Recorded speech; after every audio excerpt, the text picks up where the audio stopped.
Universal ideal YouTube চ্যানেলে সকল মাধ্যমিক শিক্ষার্থীদের আরও একবার স্বাগত জানাই। আজকে মাধ্যমিক টেস্ট পরীক্ষার একটি প্রশ্নপত্র নিয়ে এসেছি। তো বাংলার এই প্রশ্নপত্রের ছোট প্রশ্নের অ্যান্সারগুলো আমি ডাইরেক্ট বা সরাসরি দিয়ে দিচ্ছি এবং বড় প্রশ্নগুলো তোমরা মিলিয়ে নিও। প্রথমে এমসিকিউ রয়েছে, চায়ের টেবিলে তপনের লেখা গল্প নিয়ে কথা ওঠে বিকেলে। অশোকে একজন কবিতাটি তর্জমা করেছেন নবারুণ ভট্টাচার্য। গিরিখাত রয়েছে আমাদের বাঁয়ে, সেই হোক তোমার সভ্যতার শেষ পুণ্যবাণী। তো সভ্যতার শেষ পুণ্যবাণী, তো এক্ষেত্রে ক্ষমা করো। অনেক ধরে ধরে টাইপরাইটারে লিখে গেছেন মাত্র একজন, তিনি হলেন অন্নদাশঙ্কর রায়। বহুরূপী শব্দের অর্থ নানা মূর্তি বা রূপ ধারণকারী। তো তারপর রত্নাকর রত্নতমাকে, অ্যান্সার লক্ষ্মী। তোরা সব জয়ধ্বনিকর কবিতায় বাক্যটি কবার ব্যবহৃত হয়েছে? তো তোমরা সকলেই জানো এই লাইনটি রয়েছে প্রলয়লাস কবিতায়। যাই হোক 19 বার এই লাইনটি ব্যবহৃত হয়েছে। সেক্ষেত্রে তোমাদের আমি সরাসরি প্রশ্নগুলোর উত্তর বলে দিচ্ছি, তোমরা অবশ্যই এমসিকিউর আর যে অপশানগুলো ভালোভাবে পড়ে ফেলবে।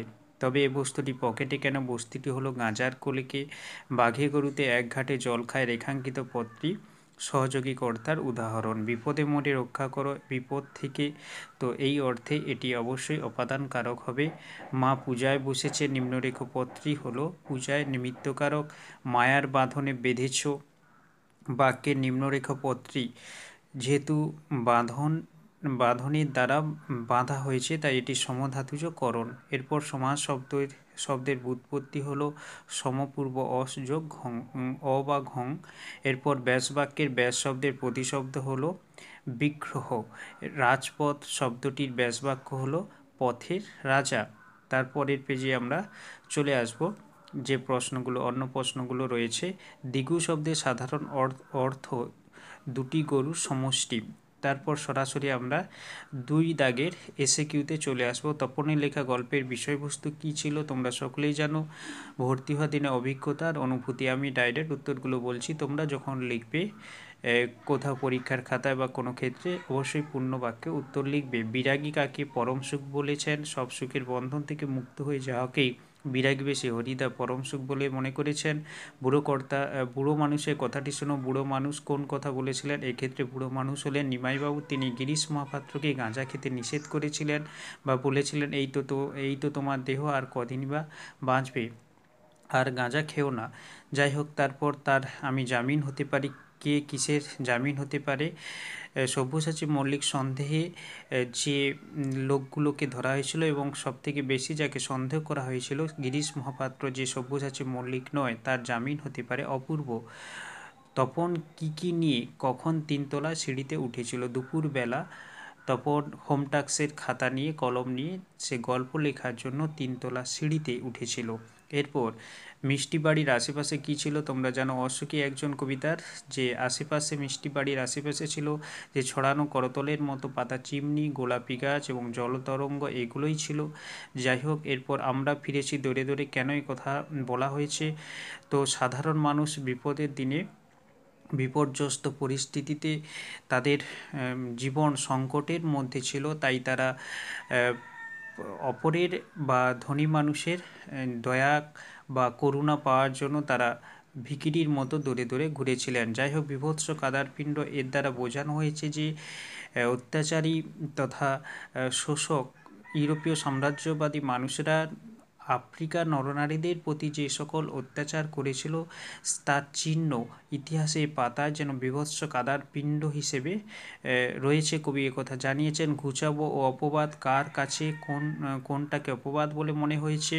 তো লঙ্কার যখন আসন্ন বিপদ, শত্রু সৈন্যরা লঙ্কার চারিদিক ঘিরে ফেলেছে, তখন মেঘনাদ প্রমোদ উদ্যানে বামাদলের মাঝে স্ত্রী সমেত ছিলেন। এই বিষয়টি প্রজাদের কাছে অপবাদ, তাই সেই অপবাদ মেঘনাদ, এই বিষয়টিকে মেঘনাদের অপবাদ বলে মনে হয়েছে। এরপর প্রলয়লাস কবিতাটি কবির কোন মূল কাব্যগ্রন্থ থেকে নেওয়া? আশা করি সকলেই জানো অগ্নিবীণা এই কাব্যের অন্তর্গত প্রলয়লাস কবিতাটি। এরপর একেবারে হারিয়ে যাওয়া কালিকলমের এসএকিউ, দুজন সাহিত্যিকের নাম করো যাদের নেশা ছিল ফাউন্টেন পেন সংগ্রহ করা। এক্ষেত্রে দুজন একজন শৈলজানন্দ মুখোপাধ্যায়, অপরজন শরৎচন্দ্র চট্টোপাধ্যায়। এরপর আমরা ফেরার পথে কোনো পুকুরে তা ফেলে দিয়ে আসতাম। বক্তা কেন তা পুকুরে ফেলে দিতেন তোমরা সকলেই জানো, যে লেখা কলাপাতাগুলো পুকুরে ফেলে দেওয়ার কারণ গরু খেয়ে নিলে অমঙ্গল, কারণ ক অক্ষর, গরুর কাছে অমঙ্গল, গোমাংস তুল্য এবং গরুকে অক্ষর খাওয়ানো নাকি পাপ, একথা লেখকরা জেনে তাই লেখা কাগজগুলো পুকুরে পাতাগুলো পুকুরের জলে ফেলে দিয়ে আসতেন। এরপর হারিয়ে যাওয়া কালি কলমে বর্ণিত সবচেয়ে দামি কলমটির কত দাম তোমরা সকলেই জানো, 2500 পাউন্ড। 1 পাউন্ড সমান তৎকালীন সময়ে 75 টাকা। এরপর সেই আঘাতেরই পরিণতি নাকি তার মৃত্যু, তার বলতে এখানে কার কথা বলা আছে, তৈলক্যনাথ মুখোপাধ্যায়ের কথা বলা হয়েছে। এরপর সমধাতুজ কর্মের একটি উদাহরণ দাও বাক্যের সাহায্যে। তো এক্ষেত্রে ছেলেটি কি ঘুমি না ঘুমালো, কি মেয়েটি কি নাচি না নাচলো, এই রকম। যাই হোক, কোন সমাসে ব্যাসবাক্য হয় না আশা করি তোমরা সকলেই জানো। নিত্য সমাস, অনুসর্গ বিভক্তির মধ্যে দুটি পার্থক্য লেখো। আমি এক্ষেত্রে বলছি না, যদি না পারো অবশ্যই কমেন্টে জানিও। নিরপেক্ষ কর্তা কাকে বলে উদাহরণ দাও। তো নিরপেক্ষ কর্তা হলো এটাই, যে কোনো বাক্যে যদি সমাপিকা এবং অসমাপিকা ক্রিয়া থাকে এবং প্রত্যেকটির আলাদা করে কর্তা থাকে, তখন অসমাপিকা ক্রিয়ার কর্তাটাকেই বলা হচ্ছে নিরপেক্ষ কর্তা। যেমন সূর্য উঠলে পদ্ম ফোটে, এক্ষেত্রে সূর্য হলোই নিরপেক্ষ কর্তা। যাই হোক, পলান্ন শব্দটির ব্যাসবাক্য সহ সমাসের নাম লেখো। পলান্ন আমরা ব্যাসবাক্য করলে পল মিশ্রিত অন্ন, পল মিশ্রিত অন্ন, মিশ্রিত পদটি লুপ্ত হয়েছে, তাই এটি মধ্য পদলোপী কর্মধারয়ে সমাসের দৃষ্টান্ত। যাই হোক, অকারক পদ বলতে কি বোঝো তোমরা আশা করি জানো। যাই হোক, ইহা কয় প্রকার ও কী কী? 2 প্রকার, সকলেই জানো, যে সম্বন্ধ এবং সম্বোধন পদ। সম্পত্তি শব্দের ব্যাসবাক্য সহ সমাসের নাম লেখো। এক্ষেত্রে আমার মনে হচ্ছে এটি দম্পতি হওয়ার সম্ভাবনা খুবই প্রবল। তো দম্পতি যদি ব্যাসবাক্যের সমাস নির্ণয় করতে বলা হয়, দম্পতি জায়াপতি দ্বন্দ্ব সমাসের উদাহরণ। কর্মধারয় শব্দটির অর্থ, কর্ম শব্দের অর্থ কর্ম সম্পাদক, ধারয় অর্থাৎ নির্ধারক, অর্থাৎ কর্ম নির্ধারককেই বলা হচ্ছে কর্মধারয়। এরপর চরণ কোমলের ন্যায় ব্যাসবাক্যটি সমাসবদ্ধ করে সমাসের নাম লেখো। চরণ কোমলের ন্যায়, চরণ কোমল, তো এক্ষেত্রে চরণটাকে কমলের সঙ্গে তুলনা করা হয়েছে, তাই এটি উপমিত কর্মধারয় সমাসের দৃষ্টান্ত। এরপর সন্ধি সমাসের মধ্যে দুটি পার্থক্য আশা করি তোমরা পারবে, যদি না পারো অবশ্যই কমেন্টে জানিও। এরপরে আমরা পরবর্তী পেজে চলে আসবো একেবারে 3 দাগের, যে প্রসঙ্গ নির্দেশক কম বেশি 60টি শব্দের মধ্যে উত্তর লিখতে হয়। তো এক্ষেত্রে গদ্য থেকে বা গল্প থেকে রয়েছে, তাতে যে আমার ঢং নষ্ট হয়ে যায়, প্রসঙ্গ নির্দেশ করে তাৎপর্য ব্যাখ্যা করো। কিংবা আরও একটি প্রশ্ন এক্ষেত্রে রয়েছে, কেবল আশ্চর্য সেই রোগাঙ্কের অদ্ভুত দুটি চোখের দৃষ্টি কার চোখ, সে চোখের বর্ণনা দাও।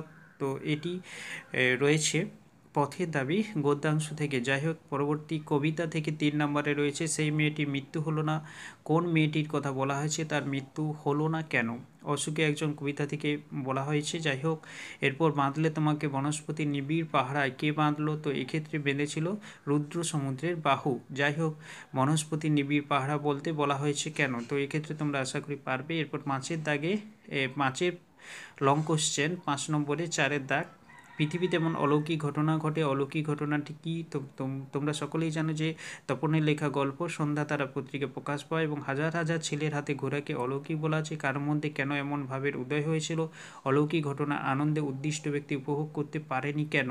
তো এই বিষয়টা একটু বিস্তারিতভাবে বলতে হবে, গল্পের শেষ অংশে রয়েছে। যাই হোক, তার চেয়ে দুঃখের কিছু নেই, তার চেয়ে অপমানে কার কখন এই কথা কেন মনে হয়, তো তপনের মনে হয়েছিল, কারণ গল্প বদলানো বা সংশোধনীর নামে পুরো গল্পটাই তার মেসো বদলে দিয়েছিলেন বা সংশোধন বা কারেকশান করেছিলেন, যেটা তখন ভাবেনি বা কখনোই মনে করেনি, সে চেয়েছিল তারই লেখা গল্প প্রকাশ পাক। যাই হোক, এই বিষয়টি বিস্তারিতভাবে বলতে হবে।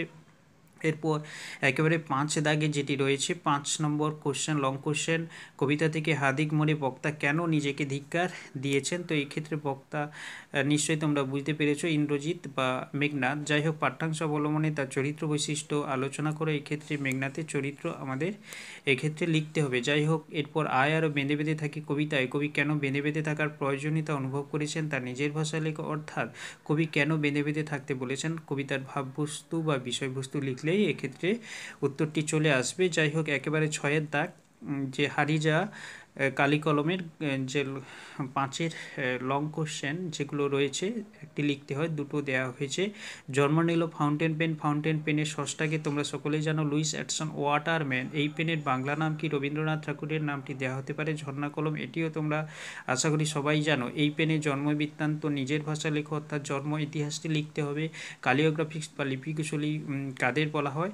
তো এক্ষেত্রে যারা ওস্তাদ কলম্বাস তাদেরই বলা হয়। যাই হোক, এদের সম্বন্ধে প্রাবন্ধিক কী বলেছেন সেই অংশে, অর্থাৎ এটি যে ক্ষেত্রে যেখানে বর্ণনা রয়েছে তাদের সম্পর্কে বলা হয়েছে সেই বিষয়টি বড় প্রশ্ন। এই অ্যান্সারটি উত্তর আকারে লিখতে হবে। যাই হোক, একেবারে কোণিতে চলে এসেছি। তোমার সরি বন্ধুরা, এক্ষেত্রে চলে এসেছি আমরা ওই সিরাজদৌল্লা যে নাট্যাংশটি রয়েছে। সেক্ষেত্রে তোমাদের কাছে আমি লজ্জিত, কে কাদের কাছে লজ্জিত, লজ্জা পাওয়ার কারণটি উল্লেখ করো।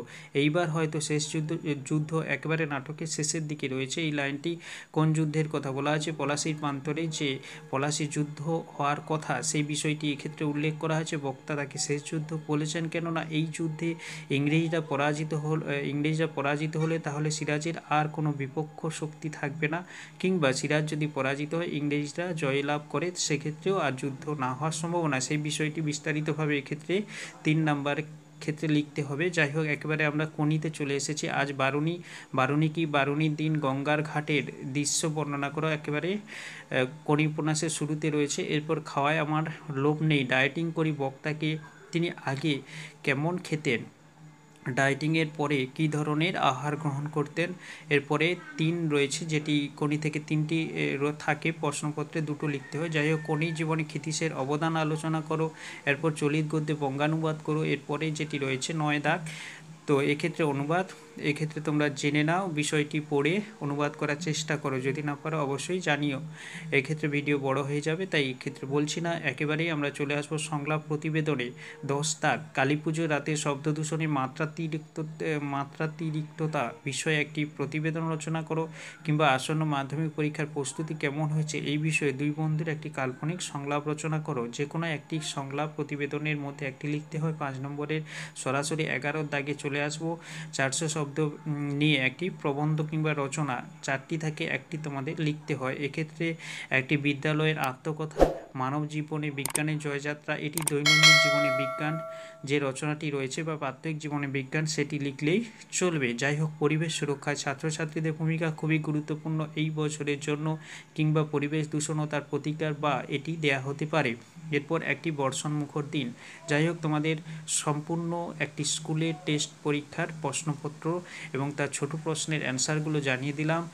তো এটি অবশ্যই অন্য বন্ধুদের কাছে শেয়ার করো। চ্যানেলে নতুন হলে অবশ্যই এরকম আরও ভিডিও পাওয়ার জন্য চ্যানেলটি সাবস্ক্রাইব করে নিয়ে বেল আইকন প্রেস করো। সবাই ভালো থেকো।